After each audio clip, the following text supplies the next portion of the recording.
PM কিষাণ নিধি যোজনার ১৯তম কিস্তির টাকা কবে পাবেন কৃষকরা? এই নিয়ে কিন্তু বিস্তারিত আপডেট চলে আসলো। তো কৃষকরা কবে পাবেন ১৯তম কিস্তির টাকা?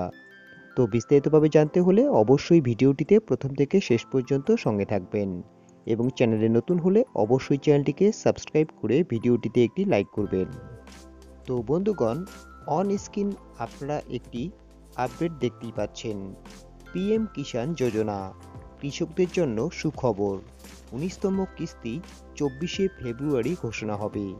পিতা পুত্র একসাথে পাবেন উপকারিতা। তো চলুন বিস্তারিতভাবে জেনে নেই। পিএম কিষাণ যোজনার ১৯তম কিস্তির তারিখ ঘোষণা। ভারতের ছোট ও সীমান্ত কৃষকদের আর্থিক সাহায্য দেওয়ার জন্য কেন্দ্র সরকার একটি অত্যন্ত গুরুত্বপূর্ণ পরিকল্পনা চালু করেছে। এই পরিকল্পনাটির নাম প্রধানমন্ত্রী কিষাণ সম্মান নিধি যোজনা। এটি ভারত সরকারের একটি অত্যন্ত উচ্চাকাঙ্ক্ষী পরিকল্পনা। এই পরিকল্পনার আওতায় ভারত সরকার দেশের দরিদ্র কৃষকদের প্রতি বছর ৩টি কিস্তিতে ৬,০০০ টাকার আর্থিক সাহায্য প্রদান করে। প্রত্যেক কিস্তির অধীনে সরকার ডিবিটি, ডিরেক্ট বেনিফিট ট্রান্সফার এর মাধ্যমে কৃষকদের ব্যাংক অ্যাকাউন্টে ২,০০০ টাকা পাঠায়। এখন পর্যন্ত প্রধানমন্ত্রী কিষাণ সম্মান নিধি যোজনার মোট ১৮টি কিস্তি প্রদান করা হয়েছে। গত বছরের ৫ অক্টোবর প্রধানমন্ত্রী নরেন্দ্র মোদী মহারাষ্ট্রের এই যোজনার ১৮তম কিস্তি ঘোষণা করেছিলেন। ১৮তম কিস্তি প্রদানের পর ৪ মাসেরও বেশি সময় পেরিয়ে গেছে।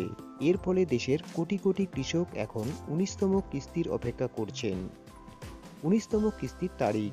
এদিকে কেন্দ্রীয় কৃষিমন্ত্রী শিবরাজ সিং চৌহান প্রধানমন্ত্রী কিষাণ সম্মান নিধি যোজনার ১৯তম কিস্তি ঘোষণা করার তারিখ জানিয়েছেন।